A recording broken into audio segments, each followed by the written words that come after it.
यह साइकिल फ्रांसीसी लोगों ने आज से 230 साल पहले बनाई थी। इसमें कोई पैडल था ना हैंडल। लोग बस उस पर बैठते और दोनों पैरों से जमीन पर धक्का मारकर आगे बढ़ते। फिर 1817 में जर्मनों ने इसमें सुधार किया। एक सीट और हैंडल बार जोड़ दिए जिससे सवार दिशा को कंट्रोल कर सकता था और ज्यादा देर तक सवारी कर सकता था। उस वक्त इसकी टॉप स्पीड थी महज 15 किलोमीटर प्रति घंटा। 50 साल बाद फ्रांस के मिखेल फूजी नामक इंजीनियर ने एक नया बदलाव किया। साइकिल के सामने वाले पहिए पर चलायमान पैडल लगाए गए और इसे पेरिस के बोआ दौर में प्रदर्शित किया गया। चूंकि पैडल सीधे आगे वाले पहिए से जुड़े थे तो जितनी बार आप पैडल घुमाएंगे उतनी ही बार साइकिल आगे बढ़ेगी। अगर तेज जाना है तो पैडल उतनी ही तेजी से मारने होंगे। ये बहुत थकाने वाला था। इसी कारण इंजीनियर ने एक कमाल की तरकीब निकाली। सामने वाले पहिए का आकार दुगना कर दिया गया। अब एक बार पैडल मारने पर साइकिल पहले से 2 गुना दूर जाती। लेकिन इस हाई व्हील साइकिल की एक बड़ी दिक्कत थी। जैसे ही रास्ता उबड़ खाबड़ होता या साइकिल कहीं से टकरा जाती तो सवार का संतुलन बिगड़ जाता था और वो गिर जाता। पहिए का आकार जितना बढ़ता साइकिल का गुरुत्व केंद्र उतना ऊपर चला जाता जिससे सवारी और भी खतरनाक हो जाती। फिर 1960 के दशक में पहली औद्योगिक क्रांति के बाद पहियों में मशीनों का इस्तेमाल शुरू हुआ।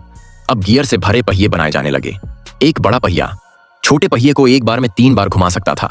इसी सिद्धांत को इंजीनियर ने साइकिल में लागू किया। बड़े और छोटे पहिए को पैडल और पिछले पहिए से जोड़ दिया गया। मगर दिक्कत यह थी कि छोटा पहिया उलटी दिशा में घूमता और साइकिल पीछे चलने लगती। 1850 में एक अद्भुत समाधान निकाला गया। इंजीनियर ने गियर पहिए पर चेन डाली। चेन के जरिए छोटे गियर को इस तरह घुमाया गया कि दोनों गियर एक ही दिशा में घूमते रहें और यहीं से आधुनिक साइकिल का असली जन्म हुआ।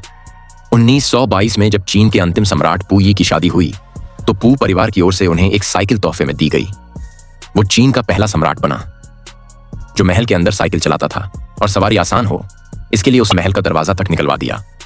हालांकि साइकिल अब तेज चल सकती थी मगर इंजीनियरों को एक और समस्या दिखी। जब साइकिल रुकी हुई होती तो उसे शुरू करना बहुत ज्यादा ताकत मांगता। ढलान पर तो ये और भी मुश्किल हो जाता।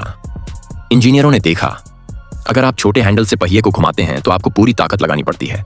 लेकिन अगर वही हैंडल लंबा हो तो कम ताकत में भी पहिया घूम सकता है मगर बदले में स्पीड की कुर्बानी देनी पड़ती है। इस संतुलन को पकड़ते हुए उन्होंने एक समाधान बनाया। पहिए के दोनों ओर अलग अलग आकार के गियर लगाए गए। सवार अपनी जरूरत के हिसाब से गियर बदल सकता था। ढलान पर ज्यादा टॉर्क, मैदान में ज्यादा स्पीड। यही था पहला गियर वाली साइकिल जिसने रेसिंग की दुनिया में एरोडायनामिक्स जैसे पुराने डिजाइनों को मात दी।